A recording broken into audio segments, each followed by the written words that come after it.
지난번에 8절까지 보고 오늘 9절부터 마지막 22절까지 보았습니다. 지난번에 본 대로 아담 족보에서 보이는 아담 셋의 후손들이 하나님 앞에 나와서 예배하는 예배자의 사명을 다했다는 것과, 그리고 하나님과 동행했다는 것, 그리고 자기들의 후손을 통하여 하나님의 구원의 사역이, 능력이 일어날 것이라는 것을 믿고 사명을 다하면서 살아왔는데, 1000년 기간 이후에 서서히 하나님의 아들들, 셋의 후손들이 사람의 딸들의 아름다움을 보고 자기들이 좋아하는 대로 아내를 삼고 가인의 후손들과 막 섞어서 구분 없이 살게 되었다는 것을 생각했습니다.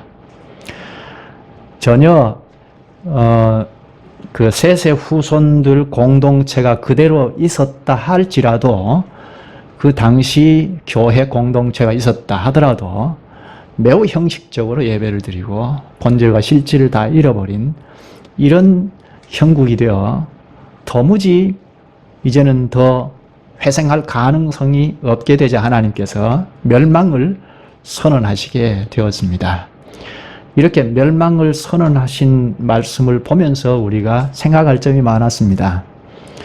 예수 그리스도께서 인자의 임함도 이와 같으리라, 노아 때와 같다고 하신 말씀을 상기할 때 우리가 재림을 기다리는 신약 백성들 우리로서는 예배자의 사명을 수행하고 간다는 것이 얼마나 중요한가 하는 것을 생각했을 것입니다. 여인의 후손의 명맥을 유지하여 간다는 것, 굉장히 중요하다는 사실을 생각했을 것입니다. 그런데 사람 지으셨음을 한탄하사 멸망할 수밖에 없는 인류의 타락상을 다 보신 하나님께서 이제 시각을 오직 한 사람, 의인 노아에게 돌립니다. 당대 의인 노아. 9절에 이것이 노아의 족본이라 하면서 새롭게 시작하는 이 말씀은, 이 6장 9절부터 시작되는 이 말씀은 9장 29절까지 이 내용 안에 노아와 그 가족들이 하나님의 심판으로 이 땅에 임한 홍수를 어떻게 대비했는지, 그리고 하나님의 은혜로 홍수를 견디어낸 후에 어떻게 되었는지를 회고합니다. 노아는 아담부터 아브라함까지 이어지는 계보 안에서 중간 위치에 처해 있습니다. 노아 가족들 이야기도 아담의 창조 이야기부터 그 창조 이야기와 아브라함의 소명, 아브라함이 하나님께서 불러내신 소명 이야기, 그 중간 지점에 위치해 있습니다. 그러니까 1장, 창세기 1장과 11장의 중추 역할을 하는 것이 노아의 이야기입니다. 따라서 우리는 노아 이야기, 하나님께서 당시의 세상을 멸하겠다고 하신 그 시각을 돌려서 오직 한 사람 노아에게 시선을 돌리신 것과 같이 우리도 노아에게 시선을 집중해서 노아 이야기를 잘 깨달을 필요가 있습니다. 노아가 중추 역할을 하기 때문입니다.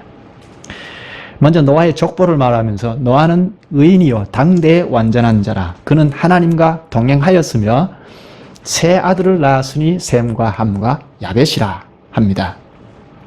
노아의 형편을 이렇게 말하면서 바로 이어서 그때의 온 땅이 하나님 앞에 부패하여 포악함이 땅에 가득한지라 하고 또다시 이 세상 형편을 이야기합니다. 노아의 형편과 대조하여 곧바로 이 세상 형편을 이야기합니다. 그때 온 땅이 하나님 앞에 부패하여 포악함이 땅에 가득한지라, 하나님 보신즉 땅이 부패하였으니 이는 땅에서 모든 혈육 있는 자의 행위가 부패함이었더라. 여기 세상 형편을 다시 말하면서 부패 부패라는 말을 3번이나 반복합니다. 세상 상황을 설명하면서 3차례나 부패라는 말을 반복하는 것은 이 세상이 완전히 못 쓰게 되었다는 이야기입니다. 도무지 쓸 수 없게 되었다는 것입니다. 물론 이것은 하나님 관점입니다. 하나님께서 보신 그 하나님 시선으로 보실 때입니다. 사람들을 볼 때는 그렇지 않았겠죠? 살기 좋고 그래도 아름답고 좋다 할 만한, 진리다 할 만한 것이 있었겠죠? 하나님께서 보신 이 땅이 부패했다는 겁니다. 아무런 쓸모가 없어져 버렸다는 것입니다. 당시 사람들 시각은 그래도 살만했을 것입니다. 먹고 마시고 장가 들고 시집가고 하는 일을 무리 없이 했었기 때문에 살만한 세상 아니겠습니까? 누가 망할 세상이라고 종말이 왔다, 큰일 났다, 노아의 말을 한 사람도 듣지 않았습니까? 사람들 시각은 그러했습니다. 잘 되어가고 있고 잘 살고 살만한 세상입니다. 그러나 하나님이 보신즉 땅이 부패했다는 것입니다. 우리가 어느 관점에서 보느냐에 따라 달라지죠. 사람들 시각에서 보면 당시 노아는 바보입니다. 의인이요 당대의 완전한 자라 할 만하지 못합니다. 이런 바보 멍청이 어디에 있습니까? 비 한 방울 내리지 않는 그런 쩡쩡한 날에, 그것도 바닷가가 아닌 산꼭대기에 올라가서 120년간 방주를 지었다, 배를 지었다. 아무도 거기에 눈길 하나 주지 않는 일을 혼자 했다는 것은 바보 멍청이죠. 사람들 시각이 그러했다는 것입니다. 가인의 후손을 말하는 게 아닙니다. 아벨, 셋의 후손들 거의가 노아와는 같이 할 수 없는 상황이었다는 겁니다. 누구의 관점에서 볼 때요? 당시 셋의 후손들 관점, 가인의 관점 아닙니다. 당시 사람들, 그 중에도 셋의 후손들의 관점에서 볼 때 노아가 바보라는 겁니다. 당시 셋의 후손들 관점에서 볼 때 자기들이 그래도 살만하고 하나님 앞에 예배 드렸지 않겠습니까? 명맥을 유지해 왔으니까요. 예배 드렸을 겁니다. 그래도 나름대로 이렇게 하는 것이 제대로 사는 것이다 했을 겁니다. 다수의 관점에서 볼 때 그들이 정상적인 사람들이고 노아가 바보입니다. 다수의 관점이라는 게 이렇게 무섭습니다. 다수의 관점으로 볼 때 우리도 바보입니다. 그렇지 않겠어요? 대부분이 이렇게 하지 않는데 바보죠. 교회도 잘못 깨달으면, 그래서 다수가 교회에 점령해 있으면 교회가 참교회로 서기 어렵습니다. 참 말씀대로 살고자 하는 사람이 바보가 됩니다. 설 자리가 없게 됩니다. 그러나 하나님의 관점과 하나님의 말씀의 관점에서 볼 때 노아는 바보가 아니고 의인이요 당대의 완전한 자라, 그는 하나님과 동행하였더라 합니다. 노아와 대조하여 이 세상은 부패했습니다. 도무지 쓸모없게 되어버렸습니다. 누구 관점요? 하나님 관점, 하나님 말씀에 비추어 볼 때 그렇다는 것입니다. 거의 전부가 이렇게 살아야 하지 않느냐, 이렇게 좋은 세상에서 이렇게 하나님을 의지하고 살아야 하지 않겠느냐, 예배를 이렇게 해야 하지 않겠느냐 하는 그 관점에서 벗어나서 하나님 말씀 관점에서 볼 때 노아가 의인이요 당대의 완전한 자고 하나님과 동행했다는 겁니다. 그 당시 사람들은 예배자의 사명을 잃어버렸다는 겁니다. 셋의 후손들이 사람의 딸들과 구분 없이 결혼하고 막 섞어서 사는 것이 보편화되었다는 것입니다. 여인의 후손의 사명을 다 잃어버렸습니다. 예배자의 사명을 잃어버린 결과 당시 사람들의 정신이나 사상이나 사회, 경제, 정치, 문화, 의식 등이 다 타락하여 완전히 못 쓰게 되어버렸다는 것입니다. 이렇게 완전히 쓸모없게 되어버린 세상을 보신 하나님께서 13절 끝에 내가 그들을 땅과 함께 멸하리라 하고 선언하십니다. 사람들 관점에서 보면 멸하기에 아까운 자들이 있었죠. 훌륭한 사람들이 있었을 것입니다. 그러나 하나님이 보실 때 멸망 외에 도무지 다른 방법이 없다는 것입니다. 우리가 관점을 바로 해야죠. 우리가 어떤 관점으로 보느냐에 따라서 육신의 인식 그대로 보면 저 사람 참 괜찮다 하는 사람이 있죠. 복음을 전할 때 항상 죄를 들추어서 폭로를 하는데 우리 육신의 관점에서 보면 꼭 그렇게 해야 하느냐 할 수 있죠. 죄인이다 하면 그렇게 꼭 봐야 하느냐 할 수 있죠.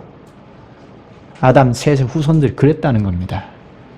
다수의 관점 있지 않습니까? 조금만 고개를 돌려서 보면 괜찮은 사람이 많았습니다. 뭐 꼭 멸망해야 하느냐, 그렇게까지 해야 하느냐, 이 괜찮은 사람이 많이 있는데요. 그러나 하나님께서는 그렇게 보시느냐 하는 것입니다. 하나님께서 어떻게 보시느냐, 하나님의 말씀이 어떻게 말씀하고 있느냐 하는 것입니다. 하나님께서 인류를 보시고 불가능하다는 생각을 하시고 심판을 결정하셨습니다. 이렇게 하나님께서 심판을 결정하신 것은 이미 말씀에서 벗어난 셋의 후손들이 부패하여 도무지 쓸모없게 되어 스스로 멸하고 있고 앞으로 계속 멸하고 있는 인류입니다. 인류 스스로 부패하여 멸망으로 내리달리고 있습니다. 그 사실을 하나님께서 지금 당장이 아닌 120년 후에 종결 짓는 것 뿐입니다. 그러나 시선을 돌려서 한 사람 남은 자가 있었는데 그가 노아이고 노아의 가족들입니다. 그때 그 가정이 남지 않았으면 오늘 우리는 하나님 앞에 설 수 없죠. 그들이 자리를 꿋꿋하게 지키고 말씀대로 살아왔기에 홍수를 견디어냈기에 오늘 우리가 그리스도와 연합하여 교회를 이루고 살고 있습니다. 그들이 말씀대로 꿋꿋하게 지키지 못했더라면 오늘 우리는 존재할 수 없죠. 그러니까 노아에 관하여 우리가 잘 눈여겨보고 배울 필요가 있습니다. 우리를 있게 한 우리의 선조 노아를 잘 보고 배워야 합니다. 그는 하나님 앞에 신실하여 자신과 가족을 재앙으로부터 구했습니다. 9절에 세 가지 특징을 말합니다. 노아는 의인이요 당대의 완전한 자라. 그는 하나님과 동행하였으며. 세 가지죠. 첫째, 노아는 의인이었다는 것입니다. 여기 의라는 것은 법적인 하자가 없다는 뜻입니다. 도덕적으로 완벽하다. 죄가 하나도 없는 완벽한 사람이다. 그 말이 아닙니다. 7장 1절에 보면 여호와께서 노아에게 이르시되 너가 내 온 집은 방주로 들어가라 한 다음에 이 세대에서 너가 노아보고 이 세대에서 너가 내 앞에 의로움을 내가 보았다 합니다. 노아의 의로움이 무엇일까요? 무엇이 의롭죠? 노아의 의라는 것은 하나님 기준에 만족시킨 것입니다. 당시 사람들, 셋의 후손들은 하나님 기준에 다 미달되었다는 것입니다. 기준에 만족되었으면 아마 홍수를 멸망하지 않았을 것입니다. 성경 이곳에서 처음으로 의라는 말을 사용하는데 노아가 인류 최초로 하나님의 기준에 만족시킨 사람이었기에 의로운 사람이라고 합니다. 물론 그 전에도 하나님 기준에 만족된 사람이 있었죠. 셋의 후손들이 예배 실질을 잃어버리지 않고 여인의 후손의 명맥을 유지했을 때, 존재했을 때 그들이 다 의로운 사람들이죠. 그런데 공식적으로 하나님의 기준에 만족된 사람은 그 시대에 셋 후손들이 다 배도하지만 그 시대에 공적으로 만족시킨 사람은 노아뿐이었다는 것입니다. 모든 인류가 다 말씀을 지키지 않고 나갔으나 노아는 하나님의 말씀을 꿋꿋하게 지켰습니다. 그래서 의인이다 하는 것입니다. 두 번째로 노아는 당대의 완전한 자라. 여기 완전했다, 흠이 없다는 말입니다. 흠이 없다는 말은 제사 용어입니다. 사람들 세계에서 전혀 흠 한 점 없기 때문에 이 말을 붙인 것이 아닙니다. 오늘 우리처럼 온갖 약점이 다 있었습니다. 노아도 아담의 후손이니까요. 죄성이 있었습니다. 약점이 많고 죄성이 있으니까 주님을 철저히 의지하고 동행했지 않았겠습니까? 노아 역시 죄가 없었다는 것이 아닙니다. 역시 아담의 후손이고 죄의 본성이 있습니다. 도덕성을 묻는다면 오늘 우리와 큰 차이가 없습니다. 도덕성을 묻는다면, 인격을 말한다면 우리와 차이가 없습니다. 그러나 의로 여기신 것은 8절에 하나님의 은혜입니다. 하나님의 은혜를 입어서 의를 보여주었고 당대에 흠이 없었던 사람입니다. 당대에 완전한 자라, 흠이 없다. 여기 완전함이란 히브리어로 탐임이라는 말인데 레위기에 많이 나옵니다. 흠이 없다, 흠이 없는 재물을 가리킬 때 이 용어를, 완전함이라는 용어를 씁니다.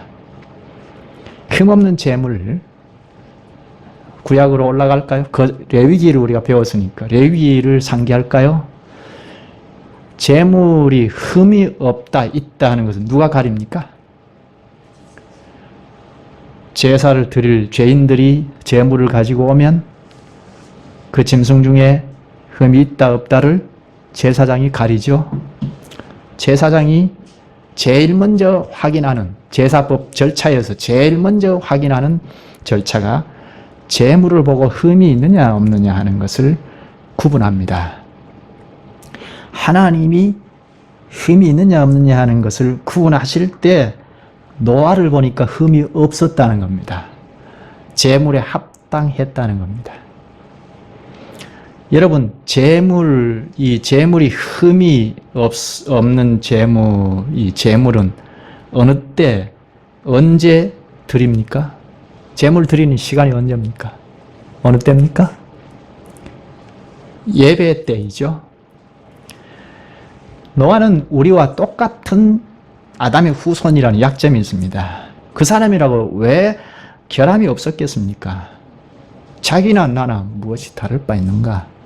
그렇게 할 만한 사람입니다. 오히려 어떤 사람보다도 훨씬 인격이 못할 수도 있습니다. 당시에도 도덕군자들이 있었을 거 아닙니까? 뭐 셋의 후손들 가운데도 있었을 것이고 가인의 계보에서도 도덕군자들은 항상 있었으니까 있었을 겁니다. 도덕군자들이 어떻게 봅니까? 외모를 보고 그리고 단편적인 단면을 잘라서 이 사람은 인격이 합격, 불합격 이렇게 매기죠. 도덕군자들이 그걸 잘 압니다. 같이 살아보지도 않고 24시간 같이 살아보자는 겁니다. 그렇게 보지도 않고 그렇게 평가를 하죠. 이 사람 인격이 옳다, 나쁘다. 그래서 자기들이 도덕군자, 자기들은 합격이라는 위치에서 생각을 하죠. 심판자의 위치에서 그렇게 하죠. 도덕군자들이요, 별거 없습니다. 우리하고 같이 살아보자는 겁니다. 24시간, 한 달, 두 달 같이 살아보자는 겁니다. 별것 없습니다. 그 나타난 한 단면만 보니까 아주 훌륭해 보이지만 노아 시대도 마찬가지입니다. 도덕군자들이 볼 때 노아는 그들보다 훨씬 인격이 못 미칠 수 있었을 것입니다. 특히 악한 죄악의 본성이 있어서 그에게도 죄가 있었습니다. 그럼에도 불구하고 그는 공의로운 하나님 앞에 나아갈 때 흠이 없는 제물이었습니다. 당시에도 예배 행위를 다 했을 테인데 셋의 후손들도 예배를 드리지 않았겠습니까? 그러나 다 미달되었고 제물로서 합당하지 않았으나 노아는 당대의 완전한 자라, 즉 제물로 합당했더라는 것입니다. 노아의 예배를 받으실 만했다는 것입니다. 노아의 예배가 당시 모든 사람의 예배와 같지 않았고 온전한 예배자였음을 암시합니다. 그렇죠? 1000년이 넘도록 아벨, 셋으로 이어지는 후손들이 예배 행위를 다 했습니다. 가인, 게보와는 딱 구별해서 예배자의 사명을 다 해왔습니다. 여인의 후손의 계보를 이어갈 만했습니다.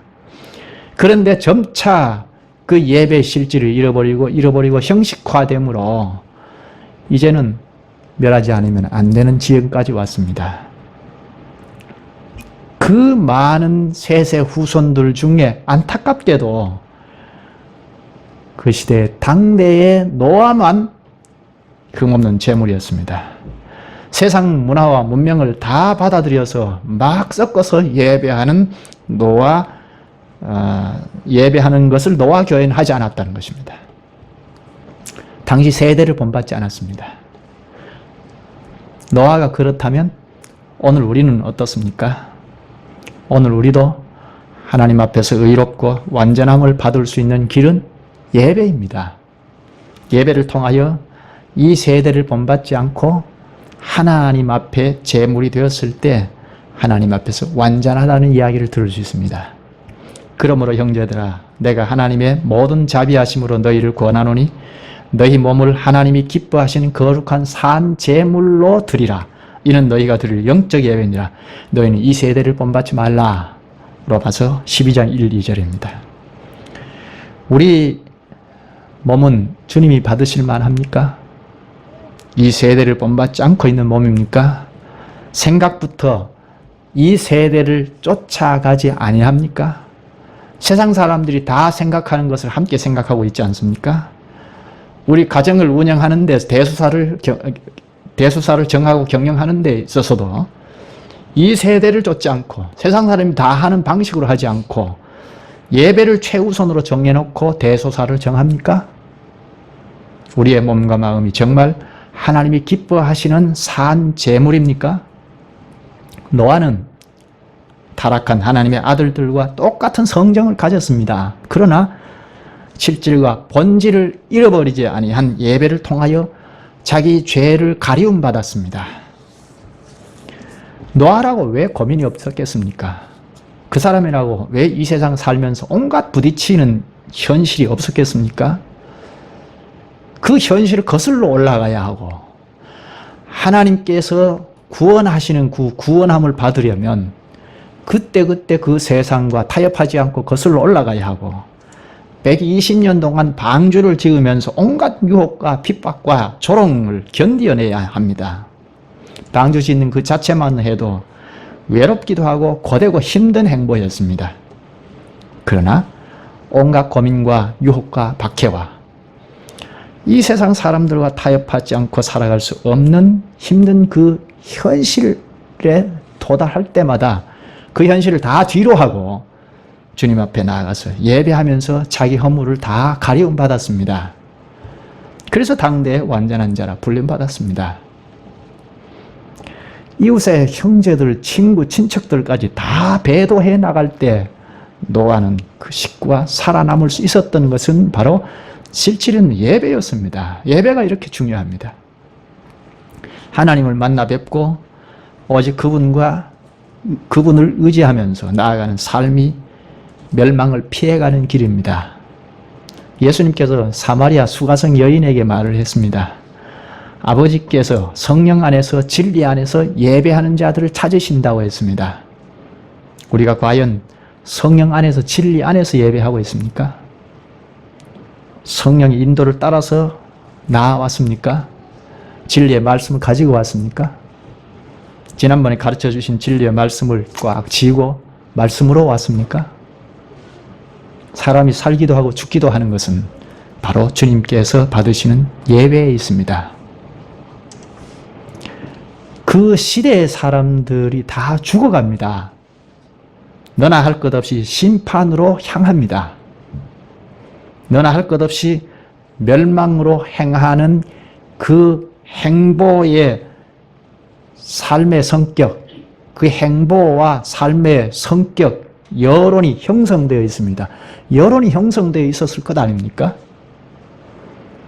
노아와 대조하여 생각하면 노아 너는 무슨 독불 장군이라고 다 그렇게 하지 않는 것을 행하느냐? 다 그렇게 하지 않지 않느냐? 셋의 후손들을 한번 보라.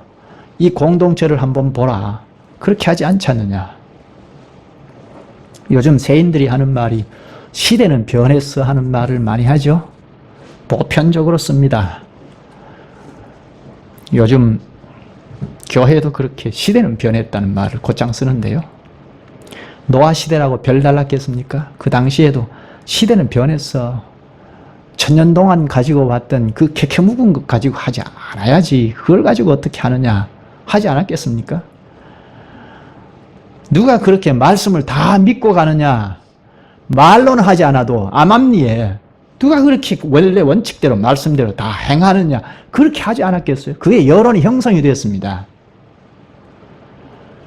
당시에 여론이 노아 한 사람 빼고는 다 형성이 된 것입니다. 여론이 뭡니까? 사람의 공통된 의견 아닙니까?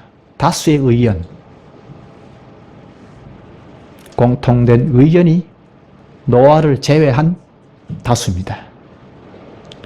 그러나 노아는 예배를 통하여 자기 죄를 가리움받아서 의롭다 인정받았고 완전하다는 인정을 받았습니다. 자기만 그렇게 하고 만 것이 아닙니다. 가족 모두가 그렇게 살았고 가족뿐이겠습니까? 가까운 친척 또 친구에게 이웃 주민들에게 창세기 3장 15절에 복음을 전했을 것입니다. 여인의 후손의 사명을 이어가자 하고 전했을 것 아닙니까? 우리의 후손으로 오는 자가 마귀를 결정적으로 꺾어버리고 구원하실 것이다. 소망 중에 인내하면서 여인의 후손을 감당하자. 예배자의 사명을 수행해 나가자고 전했을 것입니다. 멸망을 선고받은 노아는 정말 사력을 다하여 복음을 증거했을 것입니다. 우리가 여인의 후손의 사명을 이어받아서 이어주자 하고 소리치며 외쳤을 것입니다. 듣든지 안 듣든지 그건 노아에게 중요하지 않습니다. 120년간 증인의 사명을 다한 그 결과 그의 가족이 구원받았습니다. 가족 구원의 원동력은 하나님 앞에 나와서 두렵고 떨리는 마음으로 부복하여 예배하는 일을 끝까지 놓지 않았기 때문입니다. 하나님과 관계를 끊지 않는 예배와 그러므로 하나님과 동행하는 삶을 살았습니다. 우리에게 무엇이 문제이죠? 우리 주변은 문제입니까? 똑같이 하나님의 말씀을 똑같은 환경에서 들었어도 하나는 들어서 은혜를 누리고 하나는 그렇지 못합니다. 누구의 문제입니까? 우리 가정에 내 자식이 문제입니까? 남편이 문제입니까? 아내가 문제입니까? 주변에 이러저러한 교회 현실이 문제입니까? 누구의 문제이죠? 우리 안에 죄의 본성의 문제입니다. 그 죄를 사함받고 가리움 받으려면 실질이 담은 예배뿐입니다. 주님 앞에 선 내가 의롭고 완전한 제물이 되지 못한 게 항상 문제입니다. 우리 가정 또 우리 교회가 주님의 은혜를 받고 살 수 있는 비결은 지금 이 자리에서 빚어지고 있는 예배에 있습니다. 여러분, 이런 실질이 있는 예배를 드리기 위하여 항상 기다려집니까? 노아처럼 비록 죄성이 있을지라도 혹시 그 죄성 때문에 범죄한다 하더라도 하나님 앞에 흠없는 제물로 인정받아서 살게 되는 생명줄은 예배라는 사실입니다. 내가 흠이 없는 제물이 되는 순전하고 완전한 예배가 되는 것이 중요합니다. 예배에서부터 시작이 됩니다. 하나님이 나를 완전하다고 인정하실 만큼의 살아있는 예배를 드린다면 내가 살고 내 가정이 살고 우리 교회가 살 것입니다. 멸망의 자리에서 벗어나서 구원의 자리로 옮겨가는 것은 예배를 실질 있게 드리는 데서 가능합니다. 그리스도의 보혈을 의지하고 하나님 앞에 나와서 예배 드리는 이것을 주님이 받으시고 주님께서 너희는 완전하다 하십니다. 예배는 우리 모든 죄에서 완전히 해방할 뿐 아니라 죄악에 사로잡힌 우리의 어두운 양심을 밝힙니다. 노아가 대홍수 심판을 예고받지 않았습니까? 그 사람이라고 왜 걱정이 없었겠습니까? 미래에 대한 불확실. 오늘 이렇게 예배하면서 외롭게 걸어가는 데서 오는 회의감, 외로운 고립된 느낌. 그 사람이라고 왜 없었겠습니까? 그러나 예배하면서 그런 것쯤은 거뜬히 물리치고 갈 길을 계속 갔습니다. 여러분, 미래에 대한 두려움이 있습니까? 불확실한. 이렇게 가서 어떻게 되겠는가? 예배에 성공한 사람은 두렵지 않죠? 사람이 두렵지 않습니다. 예배를 받으신 하나님께서 나와 함께하고 나와 함께 동행할 것이기 때문입니다. 세 번째로 노아는 그는 하나님과 동행하였으며 합니다. 하나님께서 아담과 하와를 창조하시고 에덴 동산에 그들을 이끌어서 두셨습니다. 하나님께서 아담과 하와를 에덴 동산에 두신 까닭이 무엇이죠? 에덴 동산 안에 두신 목적이 무엇입니까? 하나님께서 그들과 동행하기 위함입니다. 그들과 교제하기 위함입니다. 노아는 그것을 잘 깨달았습니다. 노아 당시 모든 인생들이 다 하나님을 떠나 있을 때에 노아는 하나님과 동행하는 것을 자기 인생의 목적으로 삼았습니다. 하나님과 함께하는 것이 그에게 유일한 낙이었습니다. 죄악을 일삼고 죄악을 관영케 하는 그 시대에 노아는 하나님과의 동행의 삶은 참으로 독특한 삶입니다. 다른 사람이 다 하지 않는 삶을 살았으니까 독특하죠. 오늘 신자들이 이런 독특함을 살아야죠. 노아는 일평생 그렇게 독특한 삶을 살았습니다. 누구도 해내지 못한 삶을 살았습니다. 여러분 잘 생각해야 합니다. 일평생 우리 여생을, 남은 여생을 어떻게 살 것인가 두 길뿐입니다. 하나는 가인의 문화를 이어받아서 적당하게 살아갈 것인지, 뭐 교회 바깥에 나가서 살지는 않을 겁니다. 우리가 예수 그리스도를 믿으면 구원 얻는다는 것은 들었으니까요. 교회를 형성하고 살아가지만 적당하게 그럭저럭 살아갈 겁니다. 그래도 구원은 얻지 않느냐, 뭐 이런 이야기를 하면서 이런 것이 우리나라 교회에 팽배해 있지 않습니까? 그러나 그것이 가인의 문화를 섭렵해 나가는 길일 수 있습니다. 그 길, 아니면 노아처럼 오로지 독특한 삶을 걸어갈 것인가, 이 두 길뿐입니다. 지금 노아를 너무 부축해 세웁니까? 이 노아에 관하여 신약에서도 이야기하고 있습니다. 한번 찾아보시죠. 히브리서 11장입니다. 노아는 의인이요 당대의 완전한 자라. 그는 하나님과 동행하였더라 하는 이 말, 이 노아에 대하여 신약 히브리서 11장 7절에는 아주 간단한 두 마디로 평가를 합니다. 히브리서 11장 7절, 믿음으로 노아는 아직 보이지 않는 일의 경고하심을 받아 경외함으로 방주를 준비하여 그 집을 구원하였으니 이로 말미암아 세상을 정죄하고 믿음을 따르는 의의 상속자가 되었느니라. 믿음으로 노아는 경외함으로 방주를 준비하여 그 집을 구원하였다고 하죠. 두 단어를 씁니다. 믿음과 경외함. 노아가 방주를 무엇으로 지었죠? 개역 성경에는 잣나무로 지었다고 하는데요.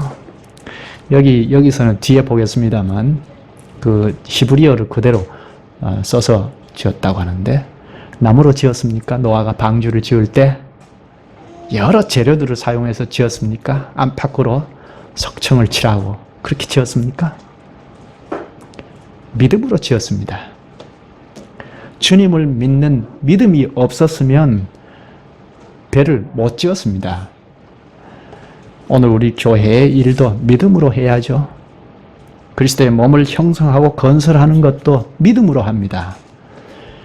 돈으로 건설하는 것 아니죠. 무슨 실력으로 건설하는 것이 아닙니다. 무엇이 없고 무엇이 부족하고 무슨 재능이 없어서 문제가 아니고 믿음이 없는 교회의 문제입니다. 여기 히브리서 기자가 무슨 실력을 갖추거나 스펙을 갖추어서 방주를 지었다고 했다면, 노아를 그렇게 평가했다면 오늘 우리도 그렇게 교회를 이루고 신앙생활을 해야 할 것입니다. 그런데 믿음으로 노아는 아직 보이지 않는 일에 경고하심을 받아 경외함으로 방주를 준비하여 그 집을 구원하였으니 합니다. 노아는 믿음으로 방주를 지었고 그리고 하나님을 경외하는 사람입니다. 믿음을 평가하는 것 중에 하나가 그 사람이 하나님을 경외하느냐 안 하느냐 하는 것을 보면 압니다. 그렇죠? 하나님을 두려워하는 사람은 예배부터 다릅니다. 그렇죠? 하나님을 두려워하지 아니하는 사람은 예배의 실질을 잃어버립니다. 틀림이 없습니다. 믿음으로 하나님을 경외하는 사람들이 실질 있는 예배를 드립니다. 노아는 하나님을 두려워한 사람이기 때문에 죄를 지을 수 없었고 혹 자칫해서 죄를 지었을 때는 견딜 수 없어서 주님 앞에 나와서 부복하는 예배를 드리지 않을 수 없었습니다. 노아가 왜 믿음의 사람입니까? 왜 하나님을 경외한 사람이었습니까? 노아가 하나님을 두려워한 사람이었는데 어떻게 해서 그랬습니까? 하나님을 경외하는 것은 하나님의 말씀을 믿는 사람이었기 때문입니다. 하나님의 말씀을 믿지 못하면 하나님 두려워하지 않습니다. 노아가 비를 구경했을까요? 비. 그건 확실치 않는데요. 그 당시에도 비는 내렸겠죠.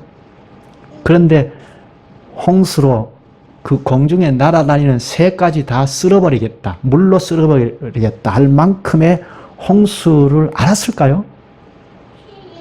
아마 그것까지는 가늠할 수 없었을 것입니다. 도무지 믿기가 어려웠을 겁니다. 그러나 주님이 말씀하셨기 때문에 그거 다 믿었습니다. 사족을 다지 않았습니다. 의심하지 않았습니다. 노아의 위대함은 바로 하나님께서 말씀하신 것을 순종했다는 것입니다. 그게 믿음의 실체이고 하나님을 경외함의 실체입니다. 나는 하나님을 두려워해. 그러나 하나님 말씀하신 거 우습게 생각해버리면 경외한 사람이 아니죠. 믿음은 바라는 것들의 실상이요 보이지 않는 것들의 증거니 히브리서 11장 1절. 보이지 않지만 주님이 말씀하신 것을 믿고 가는 것입니다. 주님이 말씀하셨으니까요. 노아 시대에 인류가 왜 망했습니까? 한마디로 주님이 말씀하시는 것을 듣지 않아서 망했습니다.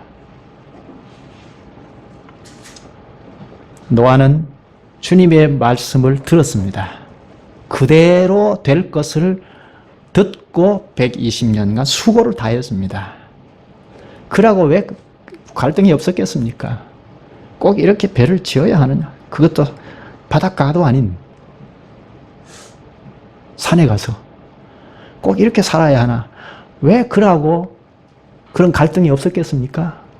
또 그는 좌우로 흔들리지 않고 간다 할지라도 가족들의 그 반대가 없었겠습니까?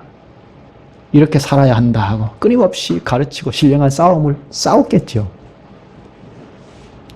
배를 한 번도 본 적이 없었으나 그 큰 배를 만들어라 하는 주님의 말씀 그대로 믿고 다 만듭니다.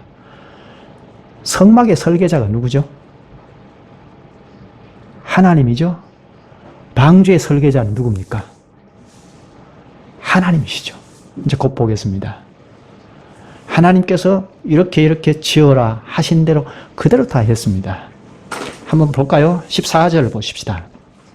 너는 고페루 나무로 너를 위하여 방주를 만들되 그 안에 칸들을 막고 역청을 그 안팎에 칠하라. 여기 고페르는 히브리어를 소리 나는 대로 옮겨 쓴 것인데 개역 성경과 새 번역에는 잣나무라고 번역했는데 정확히 무슨 나무인지는 알 수 없습니다. 또 여기 역청이라고 했는데요. 이것은 어린 모세가 갈상자에 넣어서 그 강물에 띄었지 않습니까? 그 갈상자 안팎에 칠한 그것이 역청입니다. 그러니까 방수가 되도록 그 역청을 방주에 칠하라고 한 거죠. 15절에 네가 만들 방주는 이러하니 그 길이는 300규빗, 너비는 50규빗, 높이는 30규빗이라. 정확하게 길이를 알 수는 없는데요. 규빗이니까. 그러나 학자들이 연관 끝에 내놓은 것이 길이가 135m랍니다. 폭이 22m, 높이는 13m랍니다. 현대 농구장 한 20개 정도 넓이랍니다. 그 두 줄로 세운 넓이랍니다. 얼만큼 실느냐 하는 것은 43,000톤의 적재량이랍니다.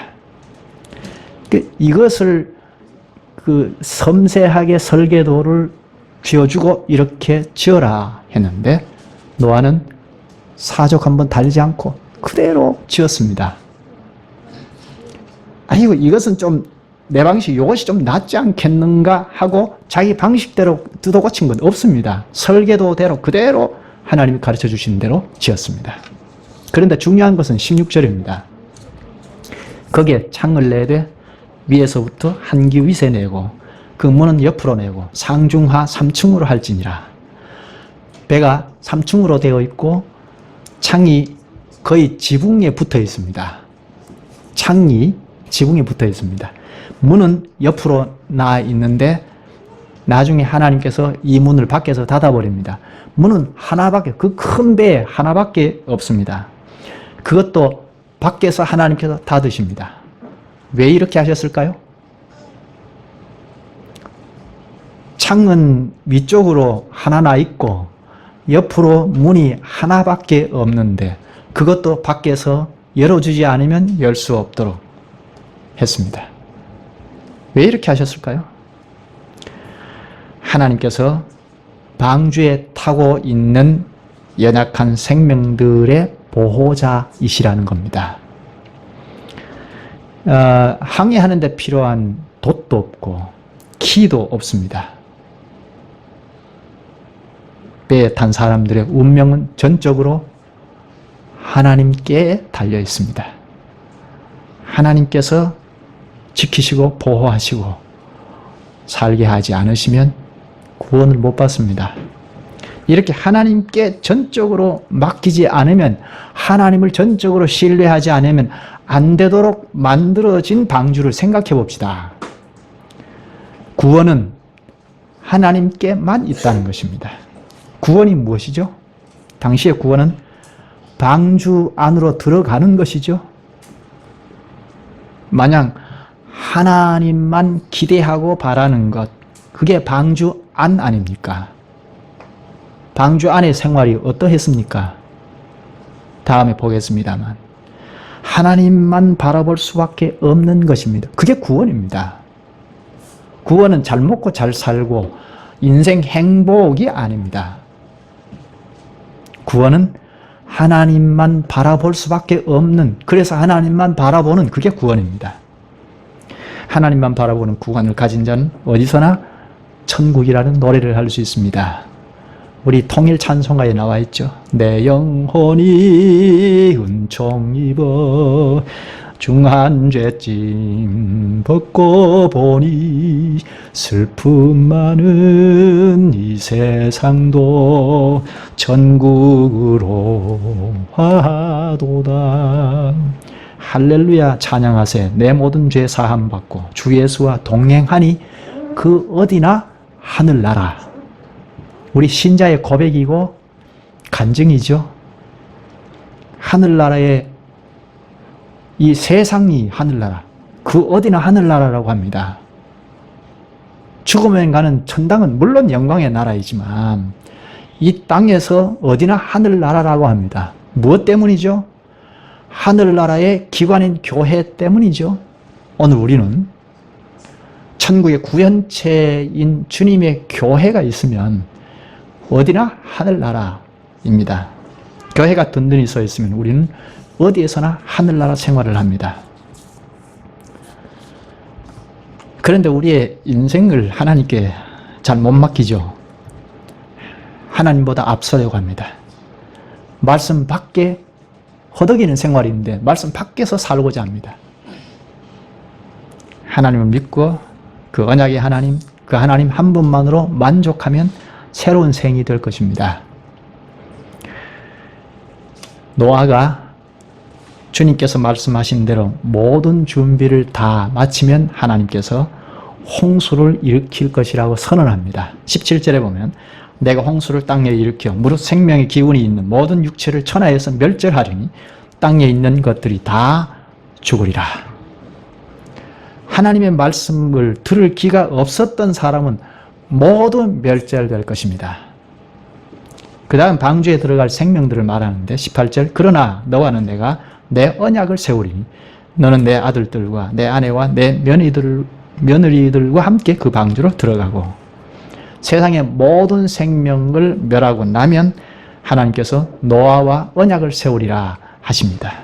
여기 언약도 처음으로 등장합니다. 앞에 의도 처음으로 등장했는데 여기 언약도 처음입니다.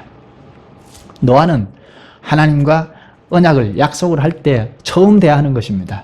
그러나 하나님께서는 이미 그 약속을 치밀하게 준비하시고 계획에 의해서 노아 그 방주에서 나왔을 때 약속을 하셨습니다. 하나님께서 약속하신 것을 지키려고 지금 노아와 그 식구를 구원하십니다. 18절에 방주 안에는 노아와 세 아들들 합해서 8명을 타게 되고 19절에는 온갖 짐승들 각 한 쌍씩 타게 된다고 합니다. 그런데 방주가 다 완성된 다음에는 그 흠없는 암수 7씩 그리고 부정한 것은 한 쌍씩 태운다고 합니다. 이렇게 방주에 태울 짐승들을 노아가 모아야 합니까? 노아가 이 짐승들을 다 준비해서 방주에 태워야 합니까? 그렇지 않죠? 때가 되면 하나님께서 짐승들을 노아에게 보내실 겁니다. 20절에 보면 새가 그 종류대로 가축이 그 종류대로 땅에 기는 모든 것이 그 종류대로 각기 둘씩 내게로 나아오리니 그 생명을 보존하게 하라. 너에게로 올 것이라고 하죠. 하나님께서 보내주시니까 짐승들이 노아에게로 다 옵니다. 그래서 방주 안으로 들어갑니다. 마치 옛날에 아담에게 짐승의 이름을 지어라 하고 짐승들을 보내온 것처럼 그렇습니다. 21절 너는 먹을 모든 양식을 내게로 가져다가 저축하라. 이것이 너와 그들의 먹을 것이 되리라.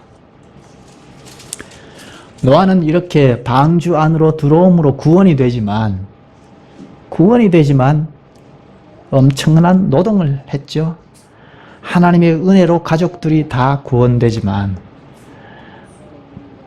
그 멸망받는 사람들보다 몇 배의 노동을 해야 했죠. 상상해 봅시다. 그 거대한 방주를 건설할 나무들을 구해서 운반해야 합니다. 또 구해온 나무들을 깎고 다듬고 해서 배를 만들어야 합니다. 방주에서 그들과 짐승들이 먹고 살아야 할 양식을 다 준비해야 합니다. 참으로 많은 노동을 해야 합니다. 그러나 이 노동이 노역은 아니죠. 구원과 관계된 노동일 때는 노역이 아닙니다. 자신들의 구원뿐 아니라 온 짐승의 생존이 달린 값진 노동입니다. 그 노동은 이렇게 구원과 관련이 될 때는 신성한 것입니다. 오늘 우리도 그리스도 안에 있을 때 노동이 신성하죠. 세상 사람들의 노동과 다릅니다. 방주를 짓기 위한 온갖 노동이 비록 쉽지 않고 힘든 것이었으나 신성한 것처럼 오늘 그리스도 안에서 건설하는 교회의 건설에 다 붙어있는 사람들의 노동은 신성한 것입니다. 우리의 활동과 노동, 직업 활동이 그리스도의 교회 건설에서 벗어난다면 그것은 노역이 되고 맙니다. 돈 버는 목적이 무엇이냐? 직업 활동의 목적이 무엇입니까? 먹고 마시고 시집가고 장가가는 일상 외의 것이 없는 사람들은 다 수장되었습니다. 우리의 활동과 노동은 전부 그리스도의 교회가 있기 때문에 구원의 기관에 속했기 때문에 신성한 것입니다. 그런데 만약 주님의 교회가 삭제되어 버린다면 우리의 직업 활동, 노동은 다 노역이 되고 맙니다. 교회의 신령한 건설을 위하여 직업 활동이 있는 것입니다. 노아가 당대의 의인이요 완전한 자요 하나님과 동행한 자임을 마지막 절에서 명확히 선언합니다. 22절 노아가 그와 같이 하여 하나님이 자기에게 명하신 대로 다 준행하였더라. 노아는 하나님의 명하신 대로 다 하였다. 이 구절의 강조입니다. 6장의 결론입니다. 그가 의롭다 인정받아 홍수에서 살아남을 수 있었던 것은 하나님께서 명령하신 말씀을 다 준행했기 때문입니다. 그는 끝까지 순종한 사람이었습니다. 노아에게는 하나님의 말씀이 생명이었습니다. 너희가 성경에서 영생을 얻는 줄 생각하고 성경을 연구하거니와 이 성경이 곧 내게 대하여 증언하는 것이니라. 예수님이 말씀하셨습니다. 요한복음 5장 39절. 여러분, 정말 하나님의 말씀이 여러분의 영생입니까? 현실적으로 물질이 아닌가요? 현실적으로 좀 그래도 건강하고 먹고 살만한 것이 영생과 가깝지 않습니까? 먹고 살기도 어려운데 무슨 영생이 필요합니까? 우리 가정도 제대로 못 세우는데 무슨 영생이 필요합니까? 현실적으로 참으로 하나님의 말씀이 우리의 영생이 되어야죠. 노아에게는 그러했습니다. 하나님의 말씀 그 자체가 그의 생명이었습니다. 그러기에 단 한 차례도 거부하거나 의심을 품지 않았습니다. 왜요? 노아에게는 말씀이 생명이었기 때문입니다. 보통 사람들이 볼 때 그는 120년 동안 정신병자 노릇을 한 사람입니다. 비 한 방울 오지 않은 데서 배를 짓는다는 것도 그렇고 그것도 큰 배를 산에 올라가서 지었다는 것. 더더욱이 온전한 정신이 아니죠. 그러나 하나님께서 그러라고 하시니까 한 것뿐입니다. 노아에게는 하나님의 말씀이 인생 전체입니다. 뭐 생활에 내 방편에 따라서 말씀이 좋으니까 하고 내 방편에 내 생활 형편에 맞지 않으니까 안 하고 그런 거 아닙니다. 하나님께서 말씀하셨으니까 거기에 무슨 말이 필요합니까? 하나님께서 그러라고 하시는데요. 하나님이 말씀하시는 말씀이 있는 곳에 하나님이 계시지 않습니까? 말씀이 있는 데에 하나님이 계십니다. 멸망당할 인류에게 말씀이 없는 것이 아니라 말씀을 들을 귀가 없어서 문제였습니다. 하나님의 말씀이 들리는데 무엇이 문제입니까? 말씀을 들을 귀가 없는 것은 안타까워해야 하지 않을까요? 말씀이 들리면 다 되는 것 아닙니까? 노아 당시에 말씀이 없어서 문제가 아니었습니다. 말씀이 있었어요. 들리지 않아서 문제였습니다. 믿지 않아서 문제입니다. 셋의 후손들이 있었고 교회라는 명맥을 유지했습니다. 그러나 말씀을 안 따라서 멸망했습니다. 오늘날에도 마찬가지입니다. 교회가 말씀을 안 따라서 문제입니다. 강단에서 말씀을 안 전해서 문제이고 말씀이 전해져도 안 따라서 문제입니다. 안 따르면 멸망할 것입니다. 오늘 여기까지 하시죠. 자비하신 주님, 오래전 우리를 있게 하신 그 선진 노아를 하나님께서 의인이요 당대의 완전한 자요 그가 하나님과 동행한 자라 하신 것은 당시 셋의 후손들 공동체가 인정한 것이 아니라 우리 주님께서 은혜를 베푸셔서 입증한 결과이옵나이다. 이런 노아의 믿음을 저희에게도 가르쳐 주셔서 예수 그리스도의 임함도 예수님이 재림하실 때의 멸망도 노아의 때와 같은 것이라는 말씀을 크게 인식하고 저희도 오직 주님이 말씀해 주시는 것이 저희의 생명이고 영원히 살 길임을 깊이 숙지하게 하여 주옵소서. 주님의 은혜를 입어 말씀을 다 지키고 가는 저희 교회가 되게 하여 주사 이 마지막 시대에 인자의 오심을 기대하며 예배자의 사명을 다하게 하여 주옵소서. 그리스도와 연합하여 주신 이 큰 은혜가 저희에게 있기에 저희는 항상 하늘에도 이르러 예배하며 또한 말씀으로 오시는 주님을 뵙고 그 주신 복을 받아 누리며 복음 증거의 삶을 살아갈 수 있어 주님께 감사하옵나이다. 예수님의 이름으로 기도하옵나이다. 아멘.